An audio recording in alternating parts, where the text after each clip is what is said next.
Chromosomes. In the nucleus of each eukaryotic cell, the DNA is packed together into chromosomes. Each chromosome is made up of DNA that is tightly coiled around proteins that give it the structure. This tight packaging system means that 2 meters worth of human DNA can fit into a tiny cell that is only 2 micrometers wide.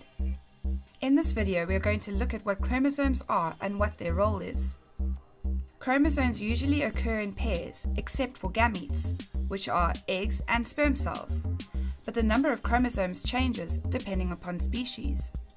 Humans have 23 pairs, elephants have 28 pairs, and carrot plants have 9 pairs. If you want to learn more about DNA, watch this video. So chromosomes are made from long, coiled molecules of DNA known as double helix. Within this long chain, there are shorter regions that carry the genetic code for particular proteins that are known as genes.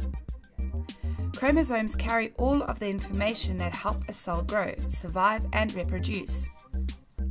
Each chromosome has a centromere, which divides the chromosome into 2 sections, or arms. The location of the centromere on each chromosome is what gives it its characteristic shape. The P arm are the short arms and the Q arms are the long arm structure. Chromosomes are passed from parents to offspring and play an important role that ensures DNA is copied and distributed accurately in the process of cell division.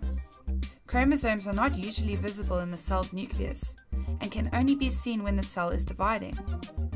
During cell division, the chromosomes are duplicated. We will look at this in more detail in future videos, such as what is mitosis. When the chromosomes are duplicated, they condense into short structures which can then be strained and observed under a microscope. The centromere holds the duplicated chromosomes together. Duplicated chromosomes are commonly called sister chromatids. So, from this video, you should know that chromosomes hold the DNA inside the nucleus. They have a centromere which holds the duplicate chromosomes together, and these duplicates are known as chromatids. Humans have 23 pairs of chromosomes, but other species have different amounts.